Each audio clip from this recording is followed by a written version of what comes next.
Hello team and welcome to another ATP Geopolitics video with myself, Jonathan MS Pearce. Ukraine War News Update, second part thereof, for the 14th of November 2023. And actually, I'm just going to do this video on military aid, and the geopolitical one will be much shorter and will come next. Because there's an awful lot you can see by the 8 gazillion tabs I have at the top of my screen. There's an awful lot to talk about and quite a bit of discussion to do with military aid in terms of the sort of stuff I'd normally do in an extra video. So it's almost like a military aid plus extra together here. We're going to start with talking about this infographic that's just come out. A lot of people are up in arms about this to some degree. Jürgen Naldit says, terrible. Western countries have 3,200 Leopard 2 tanks. And they've given 61 to Ukraine. The US has 5,500 main battle tanks and has given 31 to Ukraine. They still sleep after 21 months. Again, what he says, Jürgen Naldit. Now, he's not happy about this, as many people aren't as well.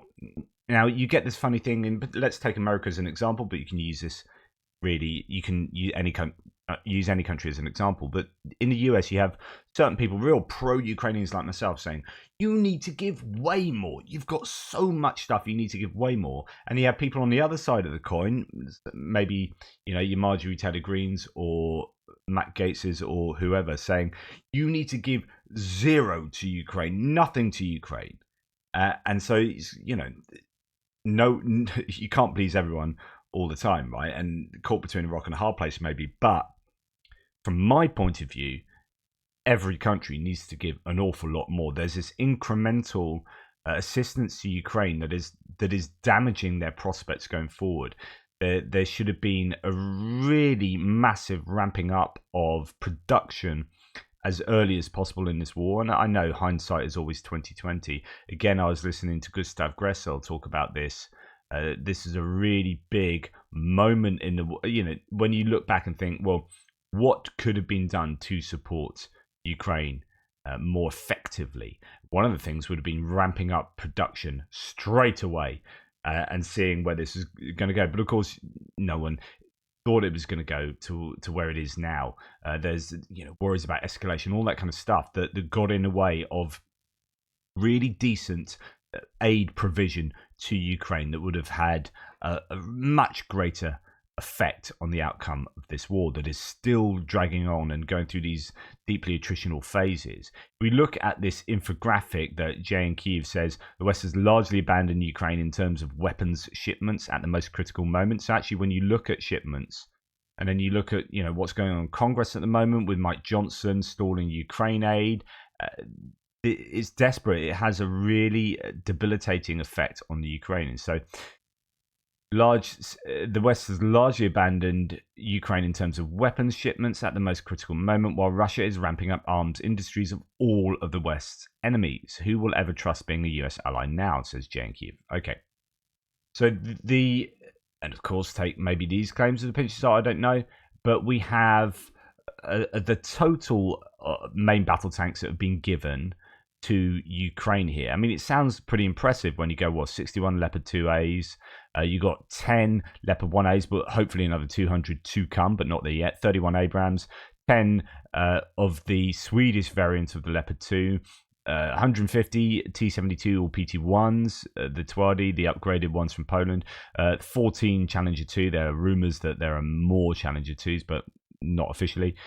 That equates to, you know, you look at that and think that's a lot of tanks. That's awesome. It equates to 28 tanks per month. And the problem is, and a lot of analysts have been saying this recently, that if you can't guarantee you've got more tanks coming in, you then don't use those tanks properly because you're so scared of losing them because you're not guaranteed replacement.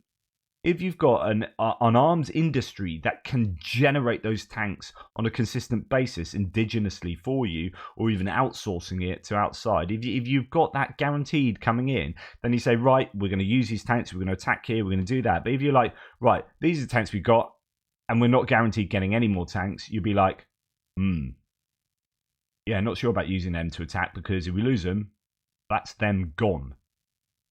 therefore you don't attack. You don't use these effectively because you're too afraid of losing them. And that here, you're being given 28 a month, and the Russians are replacing, refurbishing, or whatever, building new ones to the rate of around about 100 a month. You've got a 4-to-1 advantage, which means that the Ukrainians have to have more than a 4-to-1 ratio of Russian to Ukrainian losses on a daily basis every single day. Now, they do that at times, right? The Russians will lose 5 times as many tanks in a day, sometimes more.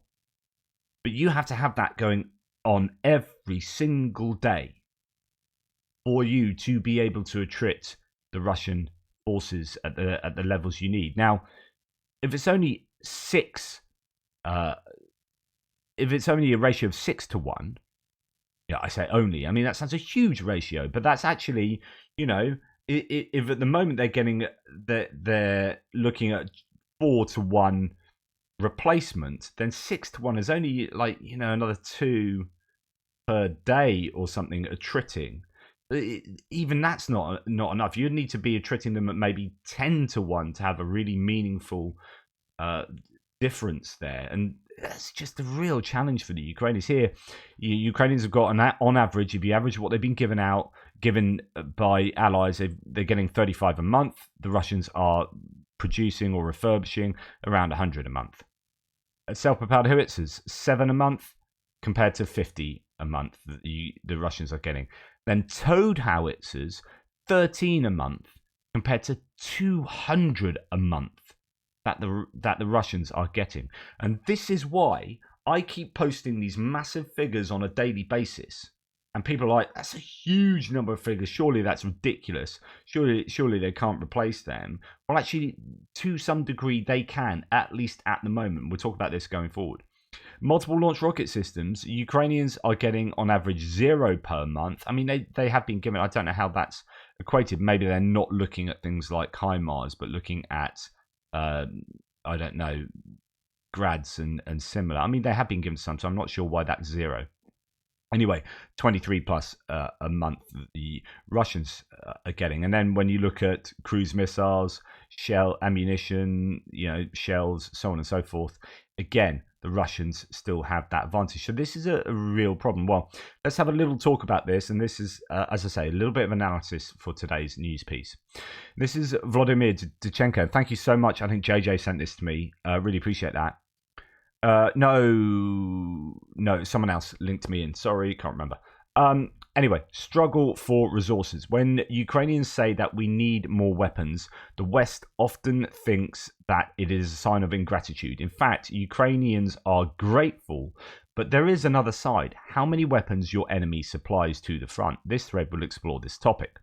So I've given you the intro, let's go for it. So Russia, many people look down on the Russian army after its defeats in Ukraine in the first year of the war, but the Russian doctrine is based on the fact that Russia is able to withstand heavy defeats and incredible losses, but not to give up its political goals. Russia is still a significant power, if not in terms of the quality of weapons, in terms of their quantity. Mass has its own quality, as people say. Since the beginning of the war, Russia has removed approximately 6,000 howitzers from its storage facilities. In other words, it can lose 6,000 howitzers and still be where it started. That's absolutely insane. Think of any other army other than maybe the American army, maybe the Chinese army. Think of any other army in the world where that could remotely be the case, where you could lose 6,000 howitzers and think, yeah, we still got enough howitzers. Just incredible. This number allowed Russia to compensate for the huge losses from the HIMARS counter battery and the wear of the barrels due to the frantic pace of fire. No other country could compensate for such losses. In fact, I say the US could do that, but actually, in terms of howitzers, I don't know they can, because they're kind of moving away from the howitzer use. I don't know what this war will say to them in terms of procurement going forward and the potential need for howitzers. Russia also removed approximately 1,000 self-propelled guns and 500 multiple launch rocket systems from their warehouses. In total, this is 7.5 times greater than the volume of artillery supplied by the West. And even so, Russia does not have an advantage in artillery now. So there has been a meaningful degradation of the Russian capabilities and the capacity for them to do what they've been doing. But for it to be really, really significant in a way that, Ukraine will prevail, there needs to be a step change in stuff that's been given to, or the amount that's been given to Ukraine, I would argue. Anyway, to continue, the supply of Russian artillery is running out. After all, Russia has probably removed most of the relatively modern artillery systems from storage. Restoration of tanks, armoured vehicles and self-propelled guns is somewhat more difficult because it requires restoration of engines, control systems and other complex components. According to media estimates, Russia supplies up to 100 tanks to the front every month. Russia planned to reach the rate of 130 tanks per month, but faced technical problems. At the beginning of the year, it became known that Russia restored 3 times less or fewer T-62 tanks than planned. Probably because of this, the Russians had to get the Stalin's tank T-54 and 55 to light. Russia is not limited in the resource of tanks and armoured vehicles because it has a lot of them in warehouses, but Russia is limited in the possibility of their restoration. Therefore, it is not beneficial for Russia to increase the dynamics of the war. Putin needs the war to be slow and long so that he can wait for the West to tire of supporting Ukraine and achieve his goals, to approve the occupation of the south and east of Ukraine and prepare it for new wars. Now, about supply to Ukraine. In general, we see that the West's effort to supply heavy weapons were significantly greater in the first year and peaked in January-February 2023. As you can see here, there are these different peaks, and the most came just before really gearing up for that counteroffensive. You remember the counteroffensive was supposed to be the spring counteroffensive? That was the talk at the time. And then they delayed it because they just didn't get these, I presume, this says deliveries, but I was under the impression that a lot of them were promised here, but didn't actually get delivered until much later. And it was only then that could Ukraine commit properly to the counteroffensive. And even then, they didn't get the Abrams till September, right? So, yeah, that tells you something pretty significant if you ask for my opinion, which I'm sure you're not that bothered, but I think there's been this move to maybe missiles, air defense systems, rather than big bits of equipment that you're going to need to commit to offensives. I think it's going back to like, right, okay, what do you definitely need now? What are your most pressing needs going forward in a kind of a long-term strategy? The problem I see with that is like, yeah, you can walk and chew gum. It doesn't have to be either or. It's like, yeah, we need to get you these air defense systems and missiles and a load of tanks and howitzers and artillery ammunition. Anyway, the further the supply of weapons to Ukraine faced 2 main problems. 1, lack of clear strategy for supporting Ukraine after the start of the counteroffensive, and 2, blocking of funding due to political processes within countries.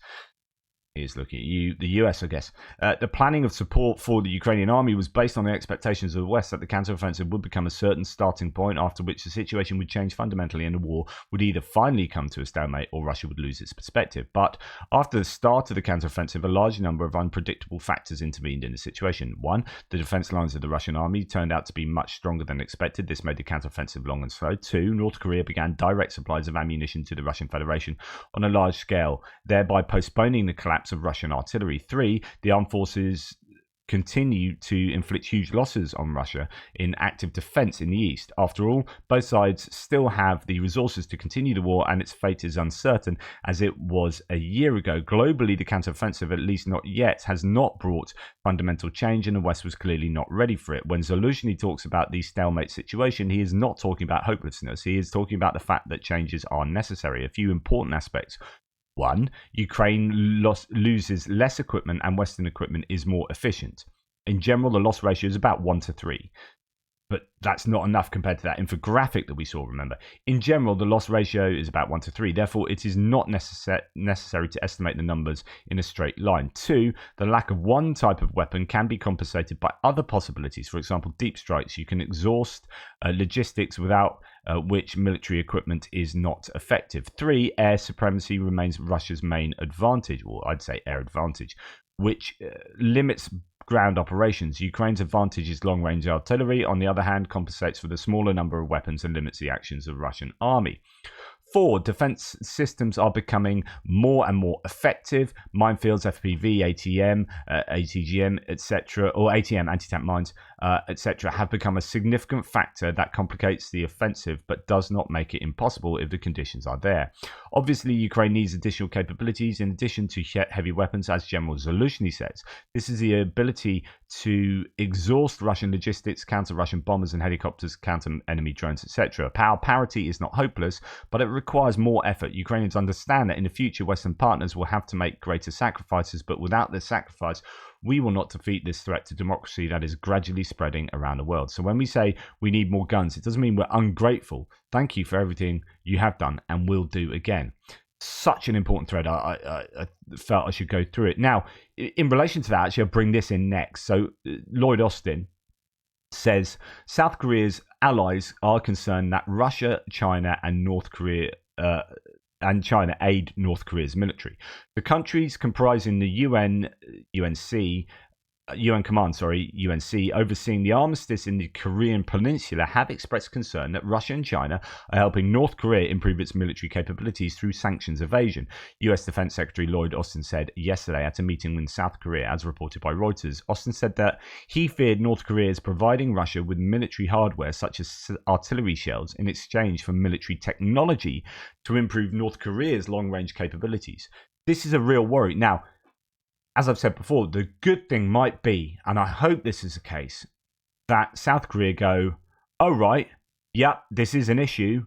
We're now going to go all in on supporting Ukraine. If South Korea were going to go all in on supporting Ukraine, that would make a massive difference. If they could directly supply rather than backfill other countries, I know it would be a change to their laws in order to do that. But do you know what?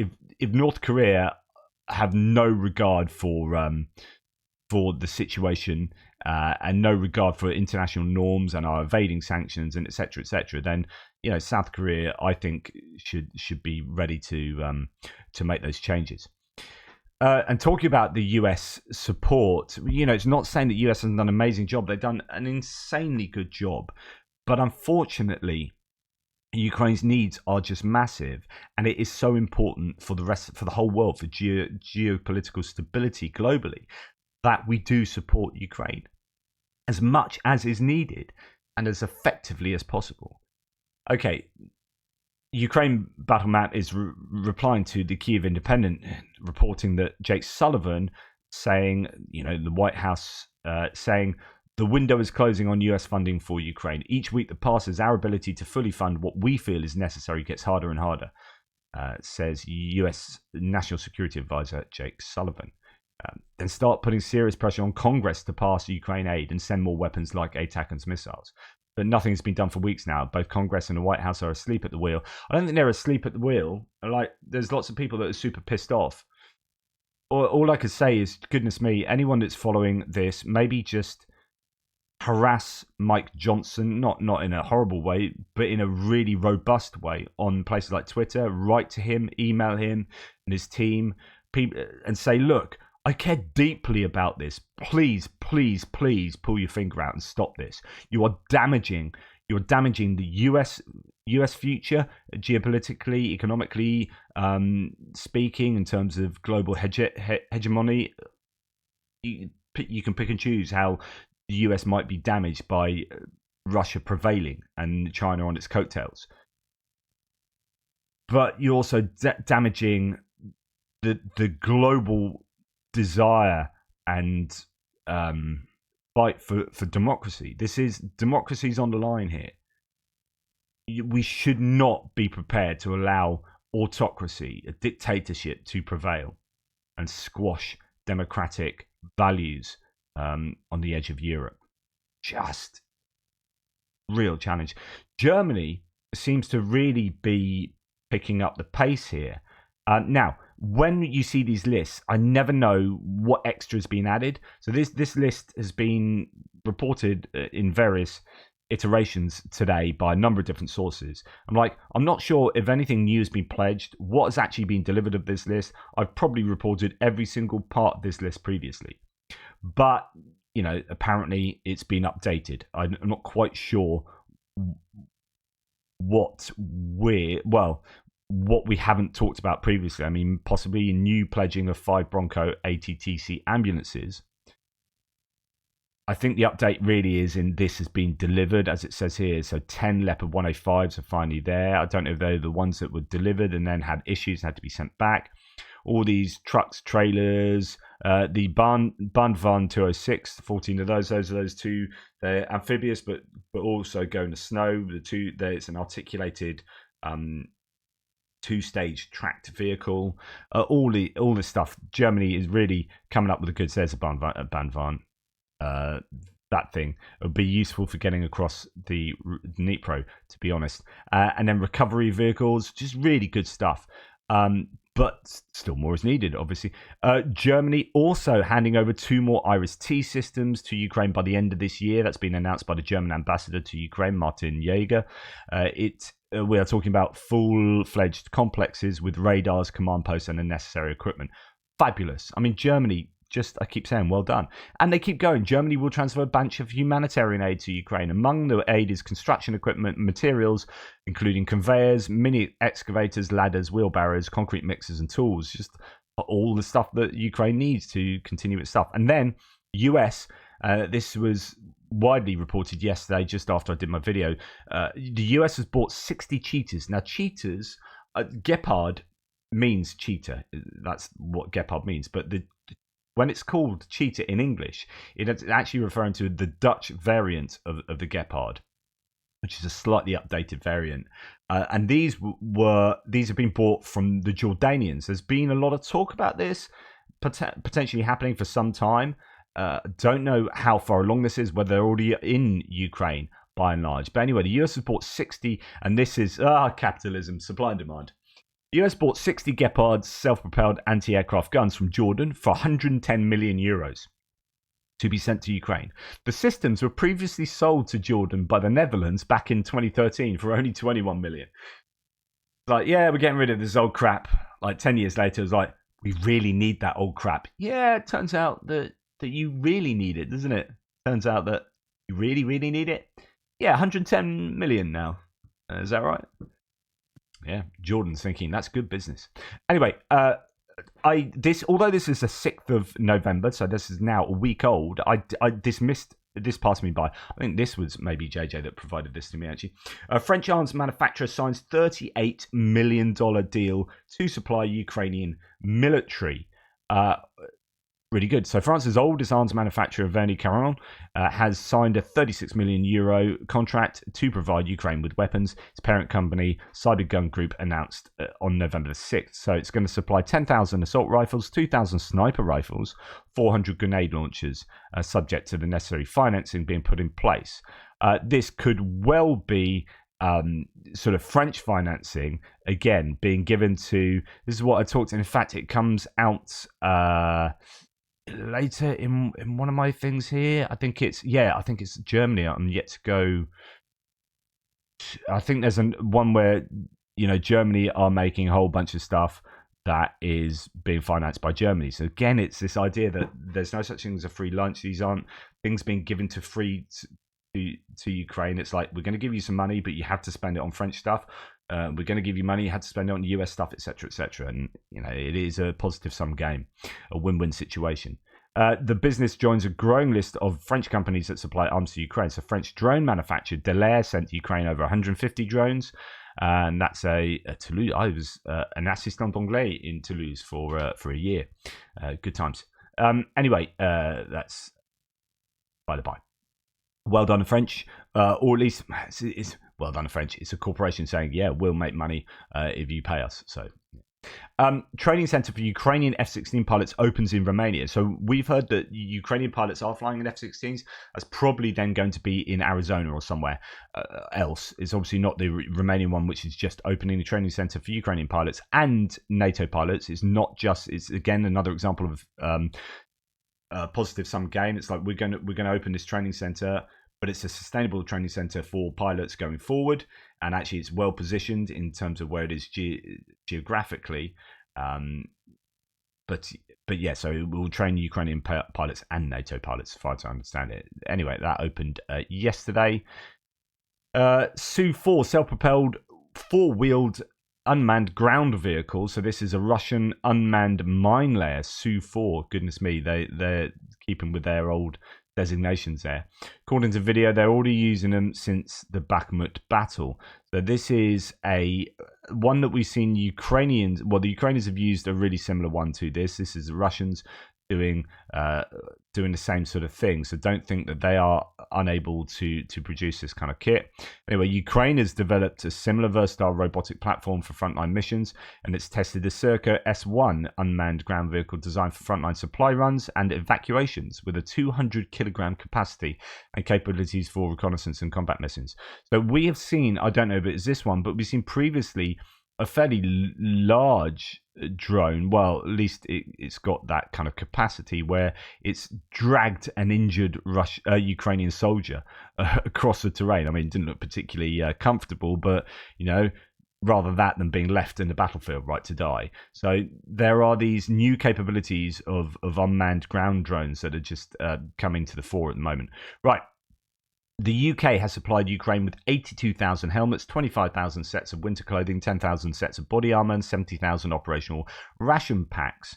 That is really great because it's not just the big guns and that the Ukrainians need. They need the stuff that has to be replaced consistently, like body armor doesn't last forever, helmets don't last forever, winter clothing doesn't last forever.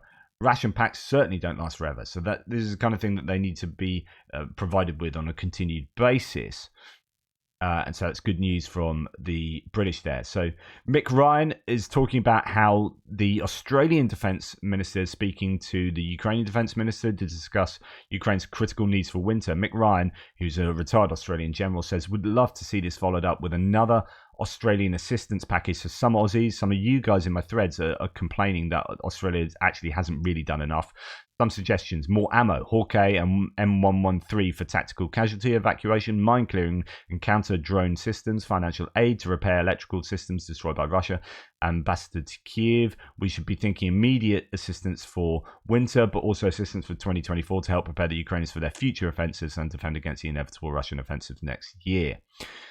But hopefully that might come about from that will come about from the Aussies. Right. I shared with you, I think, yesterday's British intelligence update. This is today's one, looking at Russia's improving of weapons stock. So Russia has announced it will increase production of 152mm Krasnopol M2 laser-guided artillery munitions and improve the round's poor weather performance. So these are the equivalent of the Excalibur rounds, except the Excalibur are better. Krasnopol, decent enough, but they have issues, and I don't think they've used them enough. They, again, with the Russians, they do have these capabilities. They just don't have either the ammunition or the production at scale of the weapons. For example, there's been this talk about their equivalent, the HIMARS, having a greater range and, etc., etc.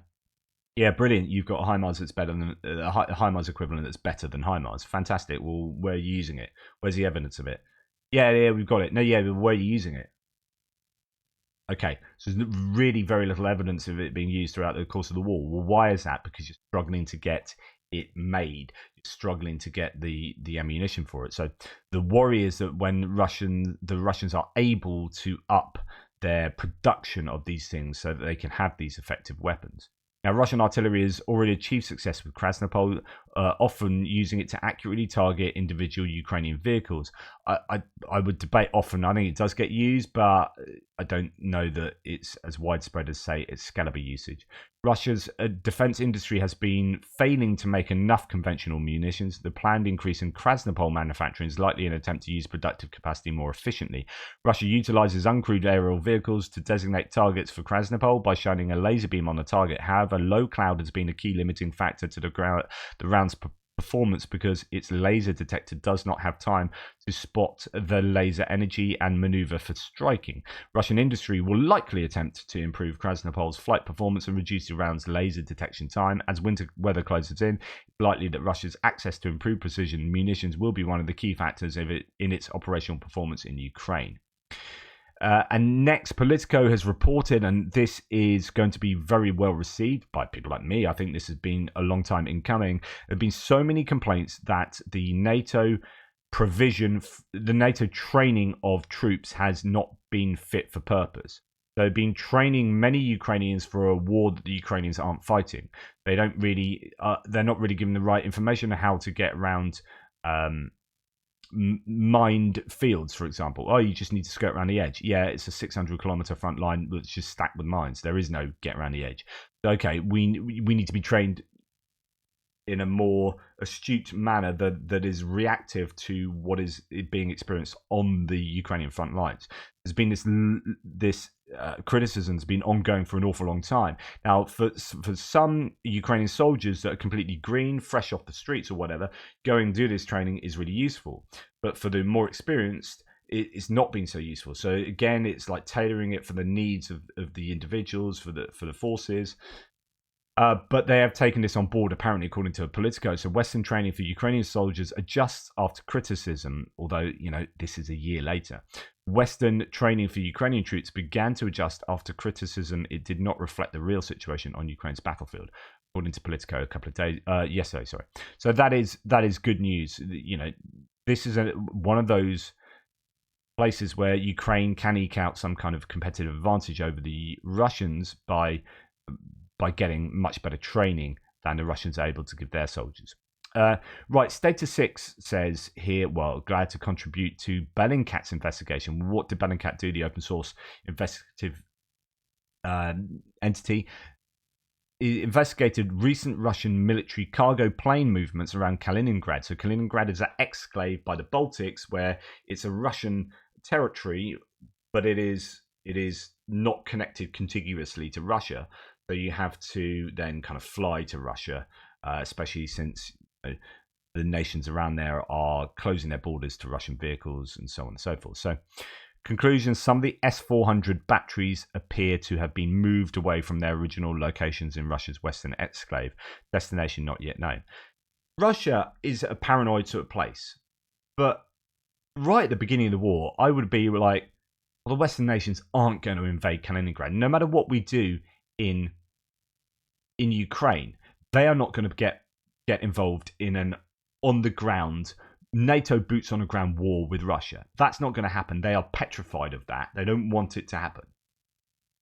So realistically, what's the point of having any decent kit in Kaliningrad? In fact, what's the point of having any decent kit around St. Petersburg? So we started seeing some air defense systems pulled from places like St. Petersburg and up in the north and pulled down to Ukraine. I would have just been like, just get everything down. Really? Yes. Okay. Might leave one or two bits around St. Petersburg, but Kaliningrad, who gives a toss? Get everything over from there, throw it into Ukraine. But they were kind of like bits and pieces. Now, obviously, they've got to a point where, we really need that. So Bellingcat's done this investigation that appears to show that S-400s had been taken from Kaliningrad. So anyway, just thought I'd share that with you. A satellite image talking about these kind of investigations. Satellite imagery shows that the Russian factory that will build Iranian designed Shahed type drones is progressing. I was under the impression they might have been making some of these already, but obviously not, or perhaps not. The Institute for Science and International Security has reported yesterday a satellite image from September the 15th. So again, that is 2 months old now. Shows that construction of the plant in Tatarstan directly correlates to leaked plans that the Washington Post published together with the think tank in August. In other words, they really are building these factories, or at least this one factory, and it is at least 2 months ago was coming along just fine. Thank you very much. So that is a worry for the Ukrainians, given that they are able to ramp up production, or indeed in this case completely start new production of really problematic weapons for the Ukrainians. Anyway, that brings us to the end of this military aid video. There's a good reason that I only picked this one topic for this video, because there was so much to talk about. Hopefully it gave you a greater contextual understanding of some of these issues. Let me know what you think. Please like, subscribe and share. Really appreciate all your support. Take care, and I'll speak to you for the geopolitical one next. Goodness me, I'm going to have no voice left.